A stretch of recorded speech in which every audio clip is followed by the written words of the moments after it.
In light of Donald Trump's re-election, all eyes are on the border. Trump voters, even in non-border states, said that second to the economy, immigration is the most important issue facing our country right now. One of their big concerns is that immigrants are coming in through the southern border and bringing drugs, since Mexico supplies almost all of the highly addictive fentanyl that comes into the country. They're bringing drugs, they're bringing crime, they're rapists. But despite this narrative about immigrants, 86% of all people charged with fentanyl smuggling in the US are Americans. And so today we want to get into a lesser-known subsect of drug trafficking in which cartels use blind mules to sneak drugs across the border. So basically, drug cartels will target an innocent, unknowing person who they know is going to cross the border, and they slip drugs like fentanyl, heroin, and meth into their car. Like, they'll slip it into their seat cushions or tape it under the car. And investigators have even found GPS trackers attached to the cars so that once the mule crosses the border, these smugglers can track the cars and successfully get their drugs. Cartels scope out people's routines and watch where they go and follow their car to identify who crosses the border a lot, ideally daily for work, because their movements are predictable and they're more likely to have Sentry lane access, which is expedited clearance for pre-approved low-risk travelers. Yeah, there was a blind mule case of a school teacher in San Diego who was caught crossing the border last year with more than 90 pounds of drugs, an 8-month pregnant woman who was having like contractions and was rushing across the border and was caught with 50 pounds of fentanyl, heroin, and meth, and even a woman whose ex-boyfriend secretly stashed 200 pounds of meth and fentanyl in her car, and she was pissed. Understandable. And then there are cases of Americans driving to Mexico for what they think are job interviews, and while they're talking to their would-be boss, someone else is hiding drugs in their car, and then if they make it back through customs, they're instructed to drive to a location to do paperwork. In the meantime, someone offloads the drugs from their car. I mean, that's crazy. Like, this issue has become so prevalent and worrisome that the Tijuana Police Department has issued a warning for drivers to inspect their cars before they cross over the border into San Diego. And out of the tens of thousands of drug trafficking cases a year, obviously most of them are people who are knowingly transporting drugs, but authorities said that 2% of them are blind. And drug traffickers' latest scheme is targeting students who cross the border to attend classes. There have been several cases recently of students unknowingly becoming drug mules at Southwestern College in Chula Vista, California, which is only 7 miles from the border.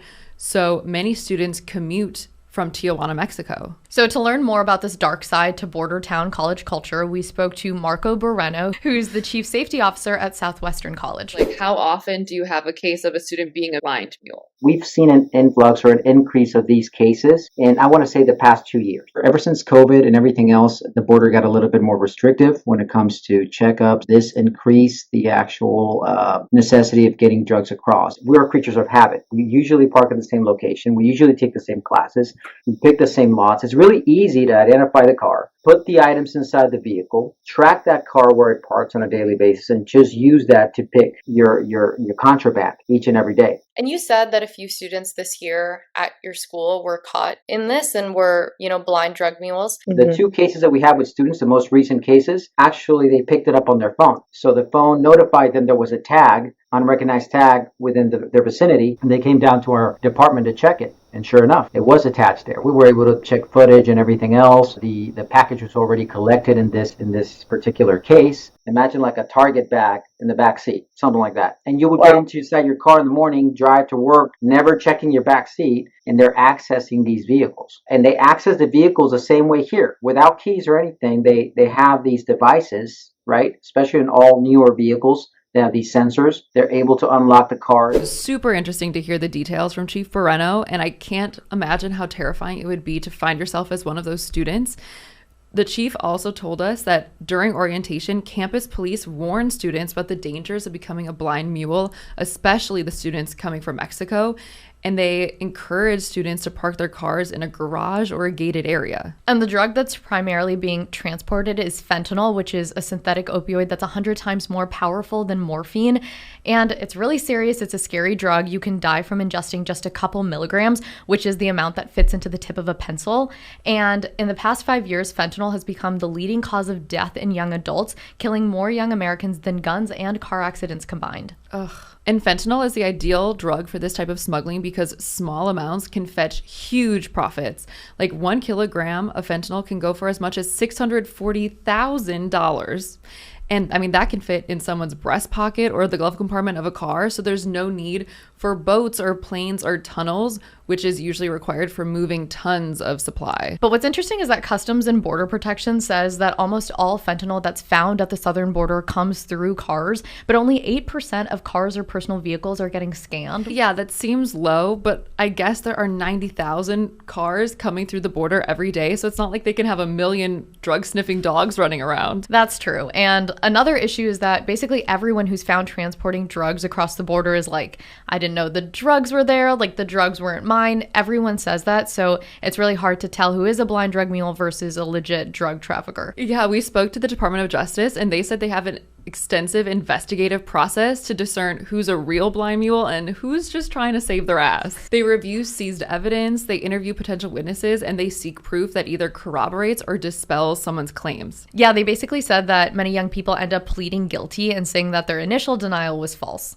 So let's get into why young people are increasingly being roped into these schemes, not just as blind mules, but as victims of savvy cartel campaigns, sometimes even using Snapchat to entice people as young as 15 into smuggling drugs. Yeah, they're really infiltrating young people in the area. Federal agents uncovered a recruitment network inside more than a dozen San Diego high schools where students worked on behalf of criminal groups in Mexico and basically persuaded their classmates to help smuggle fentanyl across the border. Recruiters use bars and gyms and parking lots wherever young people frequent to help them find couriers. We read about an example of a college football star that was recruited by his friend. Yeah, and the way that these kids have been found bringing in drugs has been creative. So border officials have found fentanyl strapped to teenagers' bodies, stuffed in crutches or in bags of potato chips. CBP has even seized a microwave stuffed with 166,000 pills and opened a backpack that had fentanyl hidden inside breakfast burritos. Young people are easy targets for cartels because they need money and will accept getting paid small amounts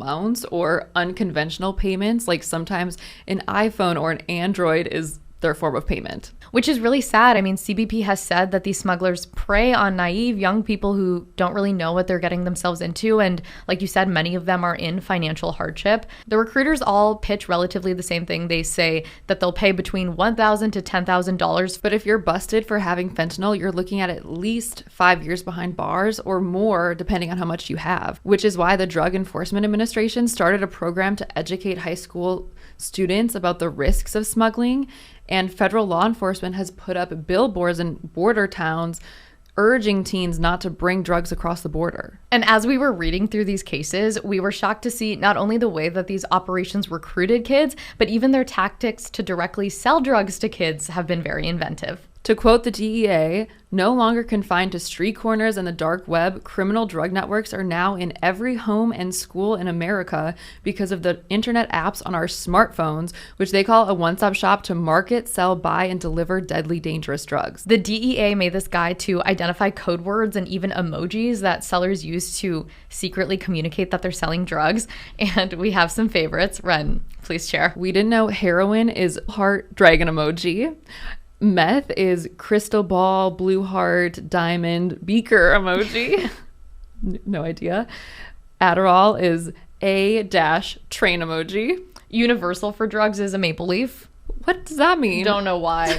I just can't imagine being a kid or a young person wrapped up in serious drugs like this. Like, we're talking about fentanyl, heroin, or meth. Whether you're buying them and taking them and then you're becoming addicted, or if you're selling them and you're risking going to prison for a long time, you're just seriously impacting your life. No, yeah, like for the seller, even imagine how stressful it would be. Like you're 16, you're in high school, you like just finished geometry and you're crossing the border with these crazy drugs, and then you're stopped by these heavy duty guards at the border. That is scarring for people. Well, that's actually one of the benefits of using blind mules because they don't have any nerves. They don't even know the drugs are in the car. And one of the big reasons people get pulled over for an additional screening is because they're acting nervous. And if a blind mule does get caught, it's not that big of a loss for the supplier since making fentanyl is so cheap. Remember how we mentioned that a kilogram of fentanyl can sell on the black market for more than $500,000?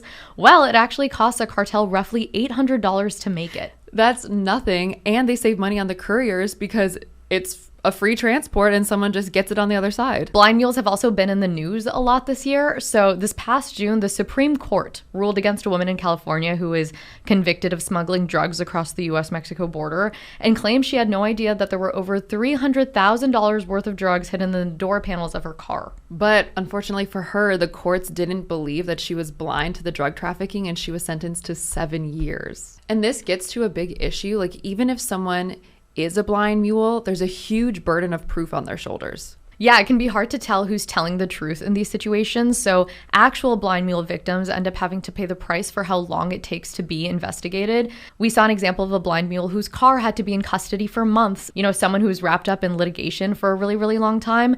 And the saddest and most shocking example of all was an American citizen who actually went to jail for over a year and lost his job, upended his entire life, only to later be found not guilty by a jury. He says he still suffers physically and mentally from the arrest and has a lot of anxiety whenever he has to cross the border, which he still has to do a lot. So to help avoid becoming a victim of blind mule trafficking, we spoke to CBP to get some helpful tips.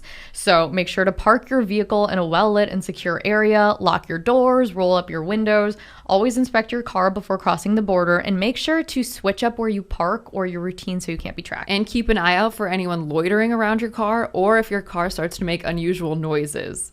And Chief Moreno actually lives in Tijuana, so he told us what he does to protect himself. I never drive my American car around the city. I park my car at my in-laws' house, and I drive another car with Mexican plates while I'm there. It seems kind of paranoid, but I do it because I know what goes on. And a lot of people that live across the border know about these things. So they tend to be a lot more careful in, setting up cameras outside where their vehicles are at, knowing that if their smartphone starts picking up a tag, right, to come to a police department or notify to customs. You'd be surprised how savvy students and faculty that live across, they're aware of this. And that's how we found out about these things. We also found out there's blind mule human trafficking. We were terrified when we looked into this. Apparently there was a story last year about a woman who had crossed the border and she heard strange sounds coming from her car. And so she parked her car and opened the trunk and 2 people ran out of the car. It's so crazy. We are definitely doing a story on that one day.